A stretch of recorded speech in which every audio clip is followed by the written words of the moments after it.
情景教學法，咁啊會由我哋今次嘅言語治療師簡之樂先生咧會為我哋作為演講嘅。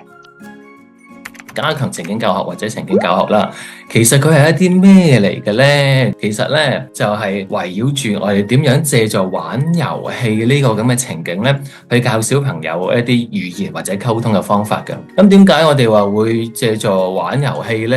係啦，咁呢度畫面你都見到啦，佢係一種自然啦，同以遊戲為本嘅教學方法嚟㗎。我哋呢度講呢，自然嘅意思就係希望站喺小朋友嘅角度嘅時候，佢係覺得咧用緊佢個方法去玩，而唔係咧用翻我哋大人嘅角度方法去玩喎。唔可以由我哋係操控晒，亦都唔可以咧由佢自己玩，我哋完全唔參與。如果唔係，我哋亦都教唔到佢嘢啦。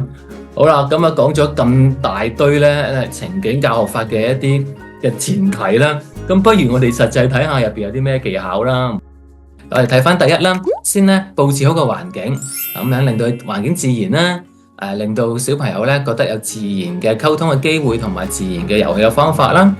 我哋咧就有啲提問同示範啦，讓佢明白咧我哋之間咧有來有往嘅。你可以隨時咧模仿我嘅示範都得㗎。去到第三嘅時候咧，當小朋友講親啲咩嘢咧，我哋都俾翻一個咧好正面嘅回應佢啦，同埋咧加長嘅説話喎。係啦，經過幾次之後咧，當佢明白咗呢一種咁嘅互動咧，去到咁上下咧，我哋可以停一停。就唔係即刻急於俾個示範佢咯，就睇下小朋友會唔會用翻頭先我哋教佢嘅一啲技巧啦。去到呢個呢，就係我哋如何結合呢？呢個啱講過嘅情景教學法同埋圖書咯。大概嘅策略呢，我哋都係一樣嘅，係啦。咁所以呢，如果我哋呢用圖書，可能有時候更加容易。我咪第一個策略就係要設置個環境嘅。一開頭呢，咁我哋要揀一本圖書啦。你可以俾小朋友去選擇啦，可能你有3-4本俾佢，佢選擇一本佢有興趣嘅，而唔係咧我哋咧就由佢自己睇，睇完就拎本下一本咁樣，我哋同佢一齊去進行，係啦，揀咗一本之後咧，我同佢一齊睇呢一本，大家專注咧都係擺喺呢本圖書上面嘅。咁我哋首先設置咗環境啦，以佢興趣為本啦，然之後咧我哋咧就會咧同佢互動嘅，互動入邊有啲乜嘢㗎？我哋咧，如果記得你嘅策略第2嘅話咧，就係我哋嘅提問同埋示範啊嘛。咁我哋喺透過互動嘅時候咧，我哋按住小朋友嘅興趣啦，我哋指住佢中意嘅嘢，或者佢自己指住佢中意嘅嘢，然之後我哋俾個示範佢，俾提問佢，咁鼓勵佢咧去提問啦，或者鼓勵佢咧去描述見到嘅事情嘅喎。然之後，當佢講咗任何關於書本嘅嘢出嚟，我哋又俾翻個回應佢嘅咯，就頭先嘅策略3啦。譬如佢見到本書，佢指住佢紅色，咁我話紅色花喎，係啦。同埋咧，我哋要連結翻日常生活嘅體驗啦。如果嗰本書咧係關於沖涼嘅，咁我哋咧就係沖涼嘅時候咧，就可以將故仔入邊嘅內容咧，我哋可以扮演翻一次出嚟啦。又或者將故事學到嗰啲詞彙同句式喺沖涼嗰陣時咧，真係咧實將佢講出嚟都唔定喎。好啊，咁仲有頭先一啲冇包括過嘅一啲情景教學法嘅策略啦，包括我哋咧如果已經示範咗好多次，會唔會咧我哋俾個時間嘅停頓啦、等待啦，等佢咧佢將我哋示範嘅講出嚟啦，而同埋咧頭先我哋提過嘅示範啊、提問啊技巧咧，都可以擺入去故事入邊噶。咁跟住落嚟咧，就有個故事書喺度啦。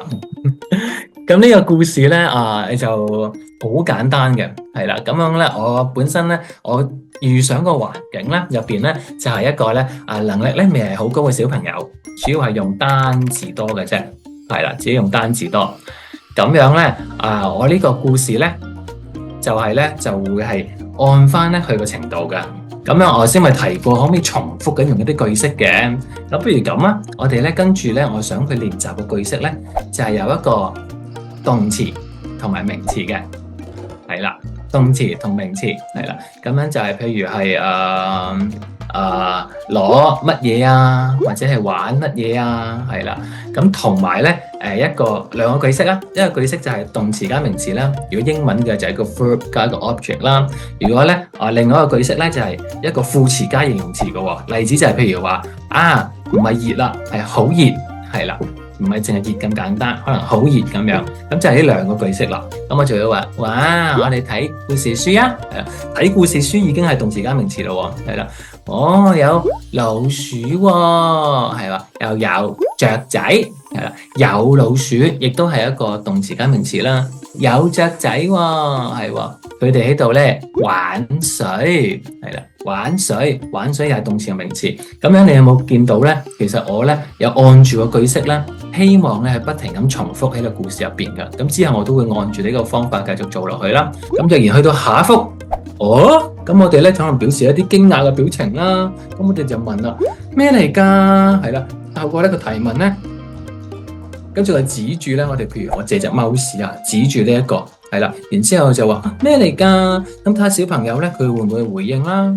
或者回答啦，係啦。如果小朋友識嘅顏色咧，佢就會話紅色喎。佢話係喎，呢個係咩嚟㗎？咁我可能會話啦，係咪水泡嚟㗎？咁睇下佢反應係點樣啦，因為佢樣都似水泡㗎。係啊，咁睇下老鼠做咩嘢啊？係啦，咁我哋又會俾小問題啦。小朋友未必即刻答到嘅，咁我哋俾個示範佢啊。啊，佢吹脹佢啊！睇下雀仔做咩啊？咁睇下佢會唔會去形容啦？係啦，咁樣咧，如果咧，咁我係經過好多示範啦，咁我就會咧可能俾停頓啦。啊，佢做乜嘢啊？係啦，等一等咁樣啦，跟住咧睇下佢會唔會識得自己去講啊？啊，佢斟水啊，係啦，咁啊。如果佢識得講嘅話咧，咁就代表佢都會運用得到呢一啲咁樣嘅句子啊。但係如果佢未用到咧，亦都唔緊要喎，因為我繼續示範俾佢嘅，係啦，示範到咁上下我就停頓。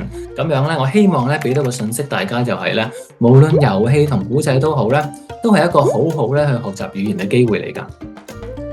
咁而不論遊戲同埋喺故事入邊咧，我哋最重要嘅咧就係都係要保持翻小朋友嘅興趣。即係話佢要玩得好開心，而睇故事嘅時候咧，佢要對個故事有興趣，亦都要聽得開心嘅。途中咧，仲要之間有互動喎。而故事嘅互動咧，剛才同大家都示範咗，我哋可以透過示範啦，透過問問題啦，透過表示一啲奇怪啊、一啲古怪啊，咁等佢咧睇下會唔會咧去回應啦，去模仿啦。咁你聽到我會俾好多示範啦，間中提問下，同時間咧，我哋都將佢連結去一啲日常嘅生活度。